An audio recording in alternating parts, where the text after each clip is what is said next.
Hi ladies, this is lesson 3.4. It's about constructing angle bisectors. So in the last lesson, we worked with constructing perpendicular bisectors to a segment. And in this lesson, we're constructing angle bisectors. So instead of the term bisect is the same, split into two equal pieces, but instead of bisecting a segment and finding first the midpoint of the segment, we're bisecting the angle. So we're finding a segment that divides that angle into two equal pieces. So with an angle bisector, we have a new conjecture. It says points of an angle bisector are equidistant from the sides of the angle. So we're going to use this conjecture to try to bisect an angle and come up with a method that works consistently for angle bisectors. So this first conjecture that we have is the angle bisector conjecture. And it says that if a point is on the bisector of an angle, then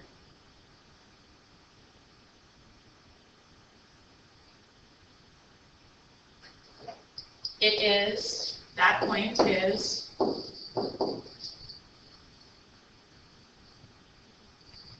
equidistant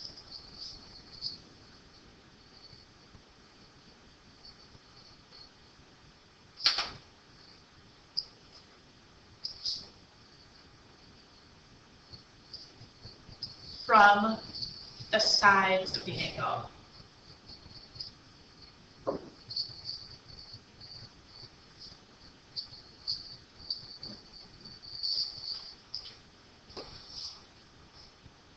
Okay, so now let's use this conjecture to do the next step on your note sheet. And first it says draw an angle. So we're going to bisect an angle using our compass. The first step is to draw an angle, and then we need to find a method for constructing the angle bisector that works consistently.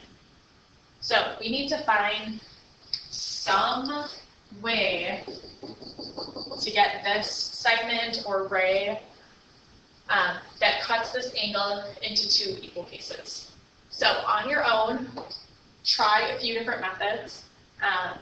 Well, we know one method of how to duplicate an angle, so maybe you could start there. You could start by drawing an arc centered at the vertex, like we would start duplicating an angle. And pause the video while you work, just play around with it for a little bit to see if you can come up with a solution. And then unpause the video and we'll walk through a solution. All right, so first we have our angle. And we're going to follow the hint. It says start by drawing an arc centered at the vertex, just like we were doing if we were duplicating our angle.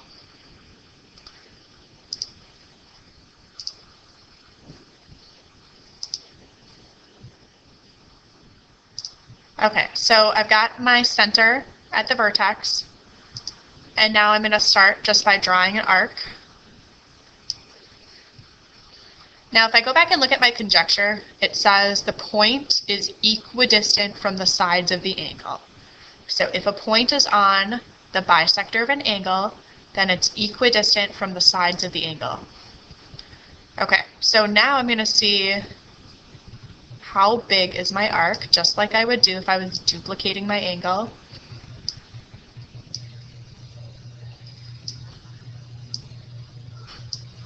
And now I want some point that is equidistant from the sides of this angle.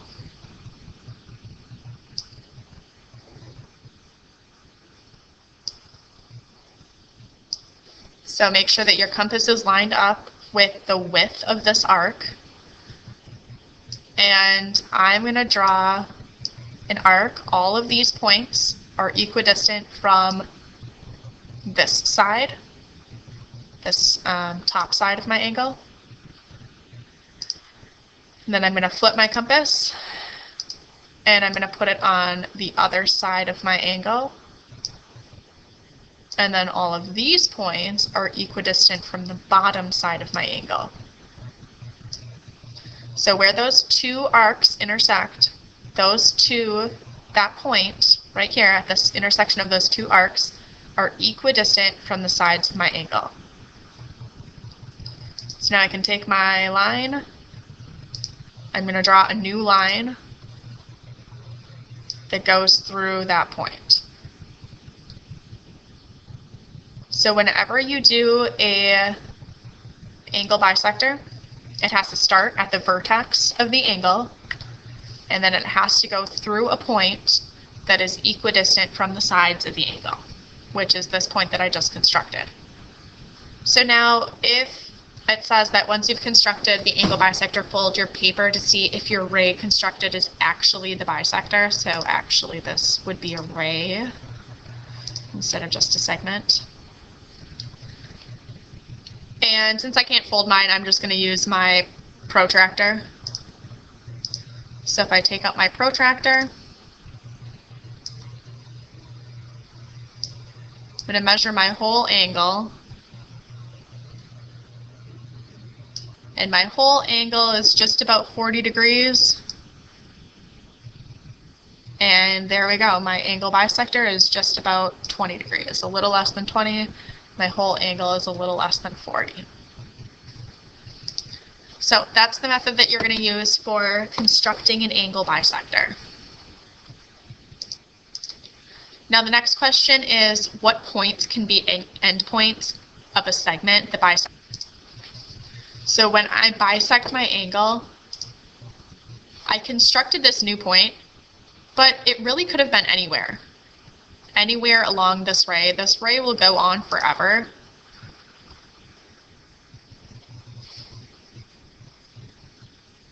So the one point that I need to have, because really, again, it could be anywhere along this whole ray forever, any one of these points here, I could have used as my point that's equidistant from the endpoints. But this point right here, at the vertex, we'll call it point A, it always has to start here. This ray that bisects the angle will always have to start at the vertex. So what points can be endpoints of a segment? One endpoint must be the vertex.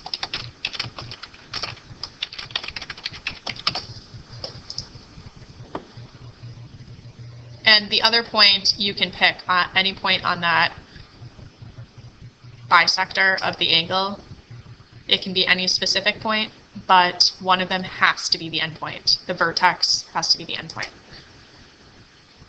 Okay, so now it's your turn. Construct an isosceles triangle, bisect the right angle, and then what are the angle measures of the two resulting angles? And for that, you can use your protractor.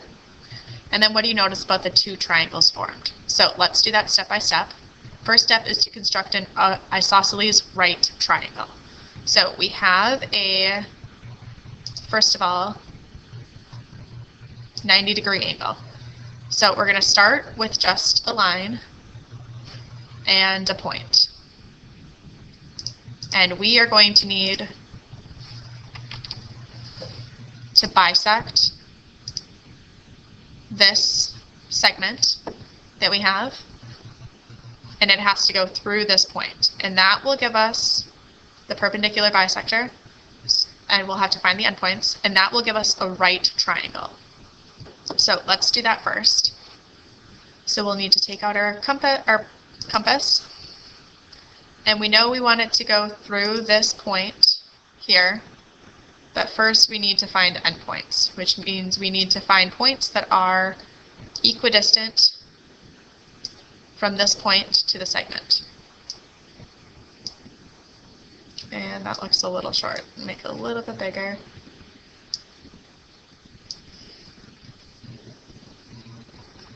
Okay, so any point on this purple arc that I just drew, these are the endpoints of a segment where this point, the perpendicular bisector, is going to go through this point. So I have two endpoints. I need a couple more. So I'm going to put my compass on one endpoint and set my compass to some other setting. And then I'm going to move my compass to the other endpoint.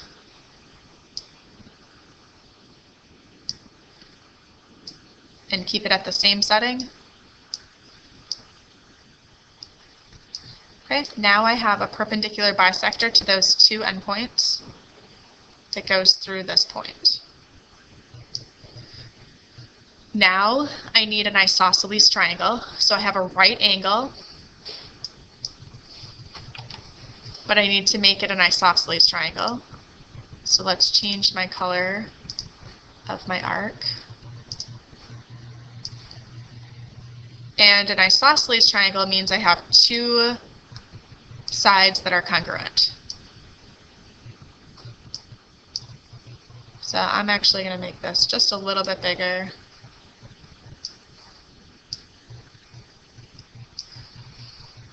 Okay, so here are my two congruent sides.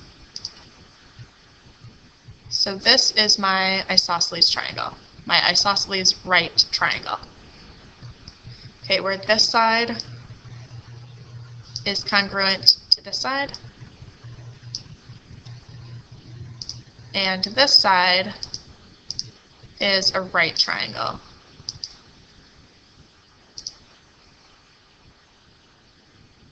So get my right angle marking. And that's a little big, but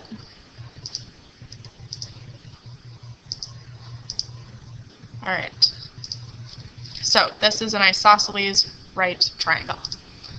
Now it says bisect the right angle. Okay, so I'm going to take my compass and I'm going to start just like I would start duplicating the angle.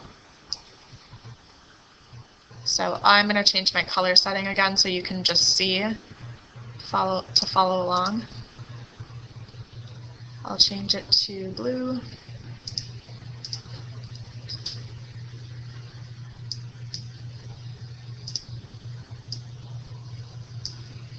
All right, so I'm going to draw my arc. And then I'm going to set my compass so that it's the same width as my arc.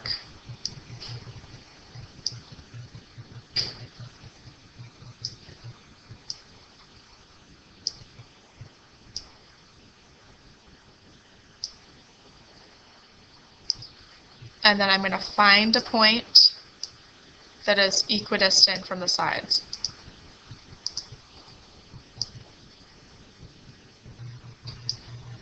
By constructing two little arcs.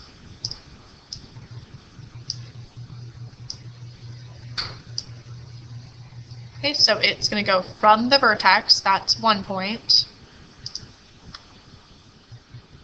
I'll make this one blue. So it's going to go from the vertex through that point that's equidistant from both sides.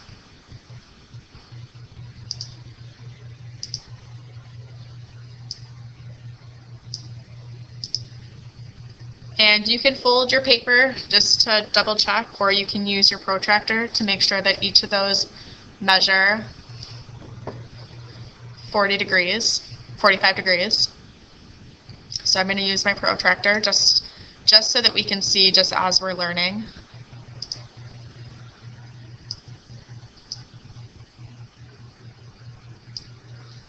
So I'm going to put it at my vertex. My first angle should be exactly 90 degrees.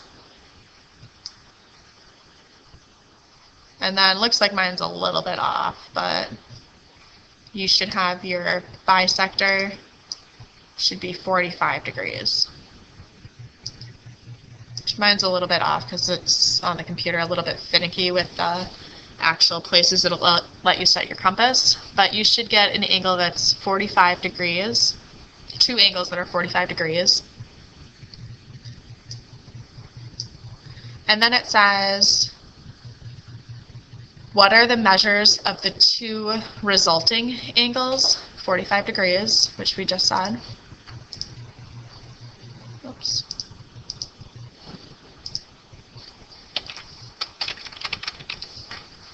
And then what do you notice about the two triangles formed? So let's get rid of our protractor for a second so that we can focus on those two triangles that we just formed. So this one right here, the one with the orange side and the blue side, and then the other orange side. And then the one with the orange base, the orange side, and then the blue side. So if we inspect those two triangles, this first side, this orange side of both triangles is the same. So let's just label our points so we can actually talk about these triangles. So we'll say A,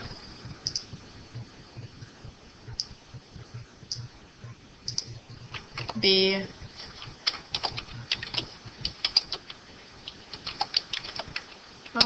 B, capital B, C, let's get rid of this, compass,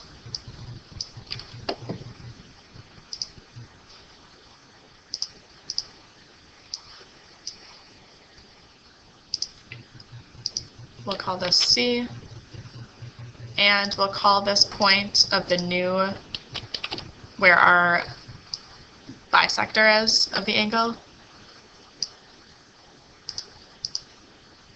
we'll call that D. So the question is, what do you notice about the two triangles that are formed? So A and B, AB is congruent to BC.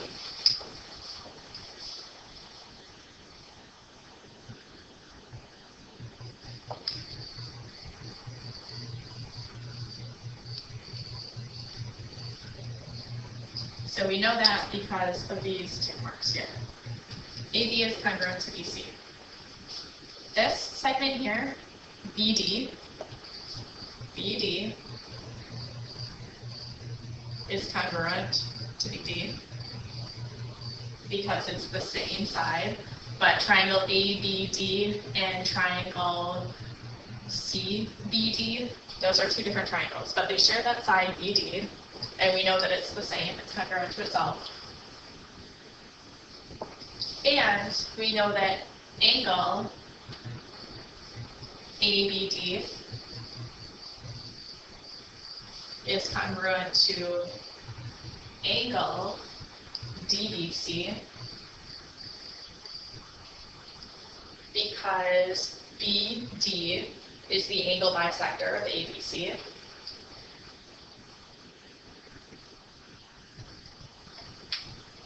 And if we looked at the rest of these, we would see that this, if we measure this, we would find that those are both right angles. And we would find that these are both 45-degree angles. So that's with a little bit more investigating. We can conclude that triangle ABD is congruent. And again, if you actually measured all of this, you would see that triangle ABD is congruent to triangle CBD. Because we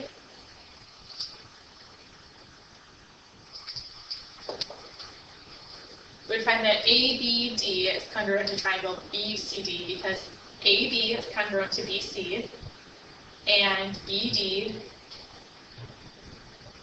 is congruent to BD.